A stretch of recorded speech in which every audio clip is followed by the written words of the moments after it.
What if I told you that one of the most successful investment strategies of all time goes completely against what most Americans do with their money? In the next 30 minutes, I'm going to reveal the #1 wealth-building principle that has helped create some of the most successful Jewish investors in history, including wisdom from the legendary Charlie Munger. This isn't just another get-rich-quick scheme. This is about understanding a fundamental difference in financial thinking that has created generational wealth for centuries. And I promise, by the end of this video, you'll never look at your purchases the same way again. Before we dive in, if you're serious about building real wealth and financial independence, make sure to hit that subscribe button and notification bell so you never miss valuable financial insights like these. Let's start with a simple but powerful truth. The #1 Jewish wealth strategy that Charlie Munger also embraced is this: they almost never buy depreciating assets that most Americans love to purchase.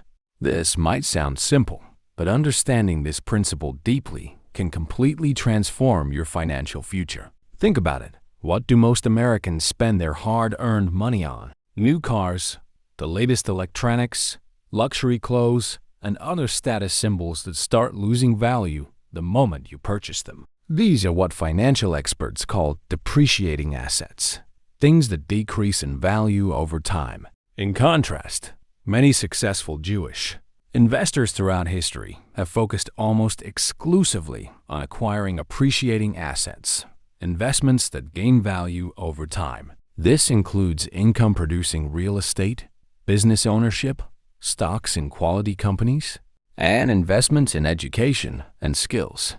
Charlie Munger, Warren Buffett's right-hand man and one of history's most successful investors, frequently emphasized this principle. Munger, who passed away in late 2023 at the age of 99, was known for his frugality despite his billions. He drove the same car for decades, lived in the same house he bought in the 1950s, and focused his resources on investments that would appreciate rather than depreciate. This principle isn't about ethnicity. It's about a time-tested financial philosophy that has been embraced by many successful investors from various backgrounds. However, it has been particularly prominent in Jewish financial tradition for interesting historical reasons. Throughout much of European history, Jews were restricted from owning land and excluded from many professions. These restrictions forced many to focus on portable wealth and entrepreneurship, businesses, education, and financial instruments rather than large physical possessions. Out of necessity, many Jewish communities developed strong financial literacy and an emphasis on investing in things that would grow rather than shrink in value. If you're finding this information valuable so far, please give this video a like. It really helps with the algorithm and allows more people to discover these important financial principles. Now let's dive deeper into how this wealth strategy works in practice and why it's so powerful. Now, let's break down exactly what makes depreciating assets such wealth destroyers. When you purchase a new car, it typically loses 20 to 30% of its value in the first year alone. That $50,000 vehicle becomes a $35,000 asset almost immediately. But it's not just the purchase price. There's insurance, maintenance, fuel, and repairs to consider. All of this for something that continues to decrease in value year after year. The same applies to other consumer goods that Americans love: designer clothes, the latest smartphones, expensive furniture. These items fulfill temporary desires, but drain resources that could be building lasting wealth. Charlie Munger frequently highlighted this concept through what he called preventable financial disasters. In his famous speech at the University of Southern California in 1994, he explained how avoiding financial foolishness is often more important than being exceptionally clever with investments. The first rule of compounding, Munger would say, is to never interrupt it unnecessarily. When you spend money on depreciating assets, you're not just losing the value of those items. You're losing all the future compounded returns that money could have generated if invested instead. Consider this example. If you invest $10,000 at age 25 and never add another penny, at a 10% average annual return, you'll have over $450,000 by age 65. But if you spend that $10,000 on depreciating assets, you're effectively giving up nearly $500,000 of future wealth. This perspective on consumption versus investment explains why many successful Jewish entrepreneurs and investors throughout history have been known for their modest lifestyles despite substantial wealth. It's not about being frugal for frugality's sake. It's about understanding opportunity cost and the power of compound growth. Historical records show that during medieval times, when lending at interest was forbidden to Christians under religious law, Jewish communities often filled this financial void. This led to expertise in finance, but also required a deep understanding of the difference between assets that grow in value and those that don't. If you're finding these insights valuable, I'd love to hear your thoughts in the comments. Have you been prioritizing appreciating or depreciating assets in your own life? Let me know below. Now, what are examples of appreciating assets that these successful investors focus on instead? Here are the key categories. First, income-producing real estate. Unlike your primary residence, which costs money to maintain without generating income, investment properties create cash flow while potentially appreciating in value. Munger himself was known for his real estate investments early in his career. Second, business ownership. Whether it's starting your own company or investing in existing businesses through stocks, ownership stakes in profitable enterprises have created more millionaires than perhaps any other asset class. Third, investments in knowledge and skills. Education and self-improvement aren't typically seen as financial assets, but they can provide the highest return on investment of all. This explains the strong emphasis on education in Jewish culture and Munger's own commitment to lifelong learning. Fourth, productive assets like farmland, intellectual property, or anything else that generates value over time rather than consuming it. What's particularly fascinating is how this wealth strategy doesn't require high income to be effective. It's about allocation of resources, not the amount of resources. A person making $50,000 a year who invests consistently in appreciating assets will eventually outpace someone making $250,000 who spends heavily on depreciating items. Let me share a story that illustrates this principle perfectly. In the 1950s, a Jewish immigrant named Max arrived in America with almost nothing. Instead of trying to appear successful by buying an expensive car or house, he lived modestly and invested every spare dollar into small apartment buildings. By the 1980s, his real estate portfolio was worth millions, all from a modest initial investment and the power of focusing on appreciating assets. Before we continue to the next part of this wealth strategy, if you're finding value in this video, please hit that like button and consider subscribing. It really helps support the channel and allows us to create more content like this. Now, let's explore how you can apply this wealth strategy in today's economy. The fundamental principle remains the same, but our modern world offers both new challenges and opportunities.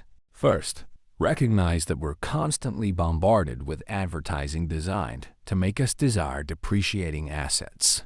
The average American sees between 4,000 to 10,000 advertisements daily, most encouraging consumption rather than investment. Being aware of this influence is the first step to countering it. Charlie Munger often spoke about the psychology of human misjudgment. He understood that our brains are wired with biases that lead to poor financial decisions. Social proof bias makes us want what others have. Recency bias causes us to overvalue new and trendy items.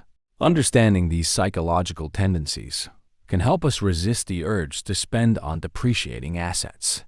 So how can you start implementing this wealth strategy? Begin by categorizing every potential purchase into two buckets: appreciating and depreciating. Before making any significant purchase, ask yourself, will this item be worth more or less in 5 years?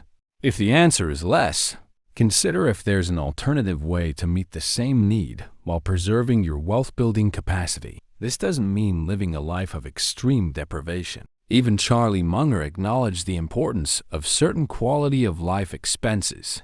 It's about being intentional rather than impulsive with your spending. As Munger famously said, The big money is not in the buying and selling, but in the waiting. Let's talk about some practical examples of how this works in modern life. Instead of buying a new car every few years, many wealth builders purchase reliable used vehicles and maintain them well. The difference in depreciation can be invested, often amounting to hundreds of thousands of dollars over a lifetime. Rather than chasing the newest smartphone or gadget, they use technology until it no longer serves its purpose, not until the next shiny model is released.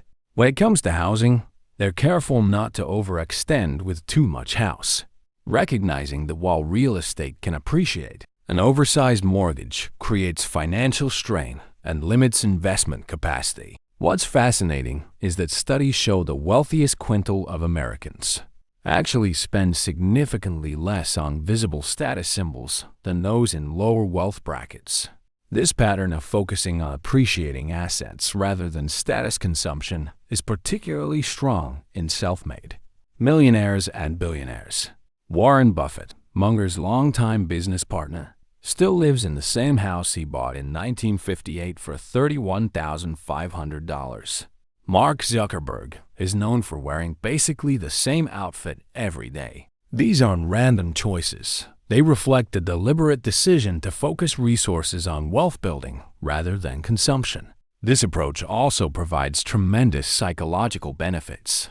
By focusing on appreciating assets, you create financial security and peace of mind. The stress of living paycheck to paycheck disappears when you have investments working for you around the clock. If you're enjoying this breakdown of wealth building principles, please hit that like button and share this video with someone who might benefit from these insights.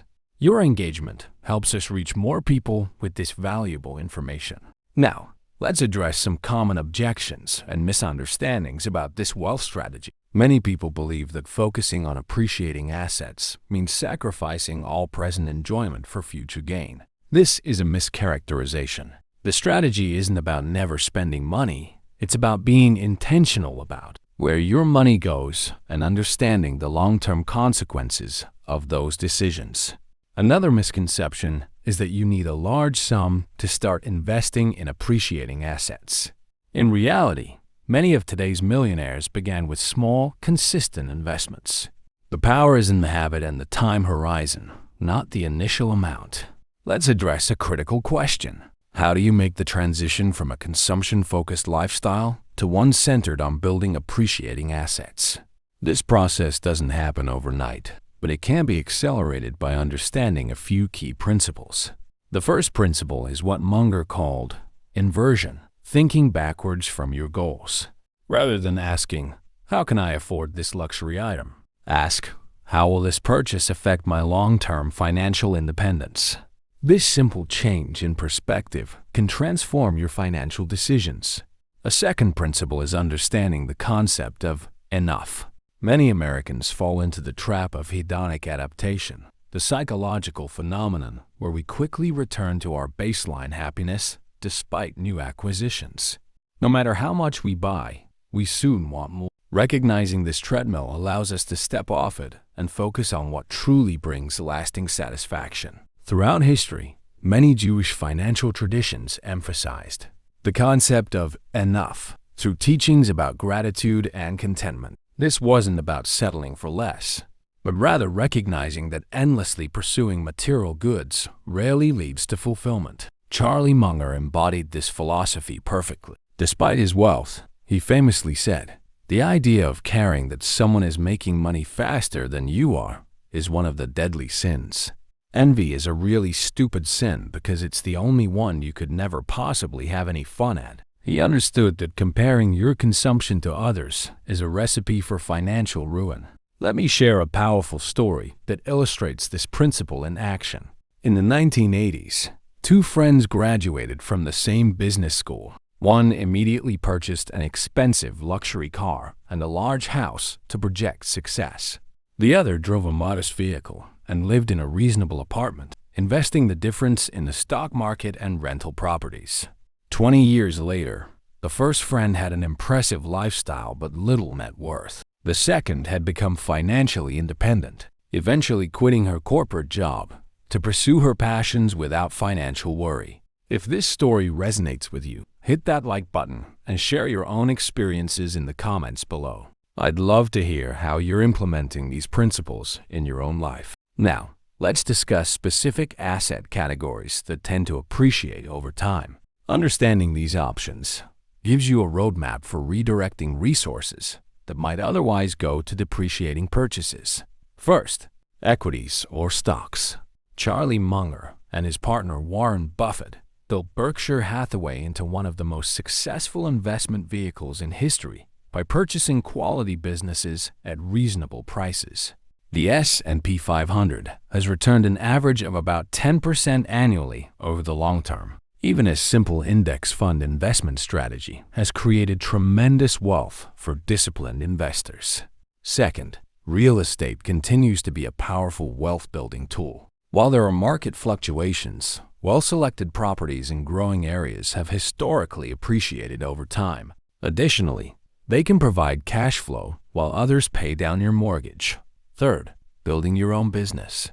Business ownership has created more millionaires than perhaps any other vehicle. A successful business not only generates income, but can be sold for a multiple of its earnings. Fourth, alternative investments like fine art, rare collectibles, and even certain cryptocurrencies have appreciation potential. However, these require specialized knowledge and typically should constitute a smaller portion of your portfolio. Most importantly, investing in yourself through education, skills development, and networking may provide the highest return of all. Your ability to earn income is often your greatest asset. Before we move on, remember that I'm not providing specific investment advice.